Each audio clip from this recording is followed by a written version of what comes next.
Hi guys, good morning po. Andito po ulit ako sa Bulacan ngayon. At meron po kaming inaasikaso.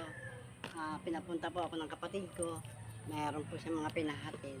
Tara guys, ikot tayo. Doon tayo sa bahay niya. Ayan, ito na yung mga tutubo ng mga bulaklak. Itutubuan na po lahat to. Mga agawang babilya. Ayan. Tara.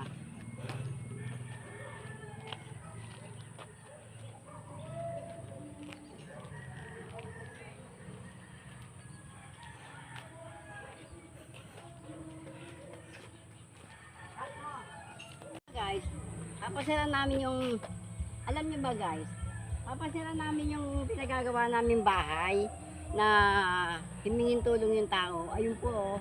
Hindi pa po tapos eh. Yun. Rapa lang po siya. Papasyalan natin.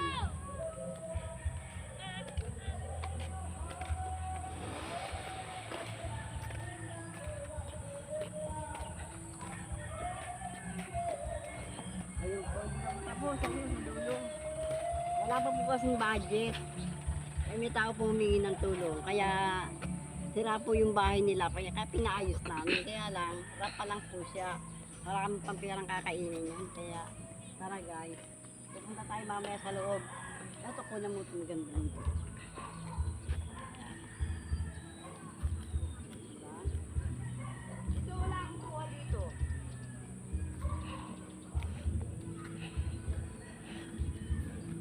Wala ako dito.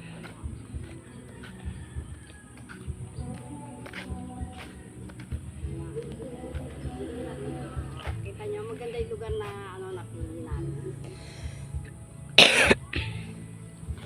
Tara.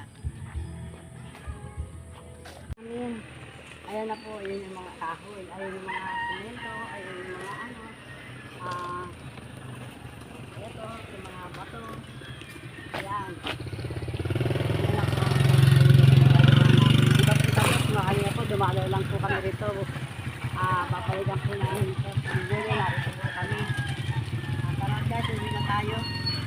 Pabalik na lang po kami uli rito kasi hindi pa patapos. Hindi lang po yung materialis. Wala pa yung mga tao. Pumasok po eh. Buwilis niya kanila. Tara na guys. Alam niyo guys, napagod kami ng kailikot. Ayan na po yung pinaayos ni Denim, mga view. Maganda po ba? Betty, yung inaano mo, yung nagagawa natin bis, nag-order pa sila ng hollow block kasi kukulangin nga. Ngayon, yung semento mo kulang pa rin. Kaya nagpa-order, ang mga buhangin naman nasa labas.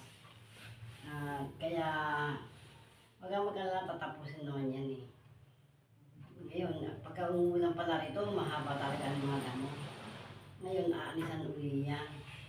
Kaya huwag kang mag-alala, maghintay ka lang. At lahat ng resibo, bibigay namin sa'yo para makita mo. Ha? O sige guys, tara. Ikot mo siya. Ito na yung kwarto ni Jenny.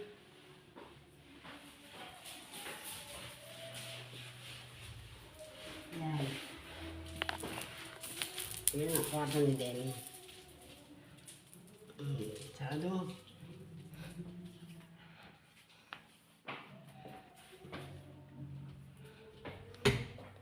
At ito naman yung aircon na pinakabit namin. Ay nabili din.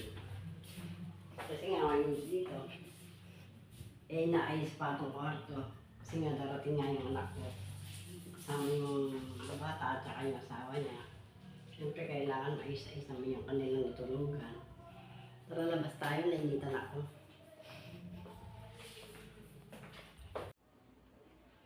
Hi guys! Anit na po kami ngayon sa bahay. Dumating na po kami galing Bulacan. Alam po ba ninyo, nagpasahod lang po ako.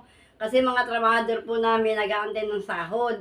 Ngayon linggo po. Kaya madaling araw pa lang, malis na kami. Kaya nakarating kami ng Bulacan. Nagbayad kami sa mga trabahador namin. Kaya ngayon, andito na kami. Okay, paalam na po. Thank you.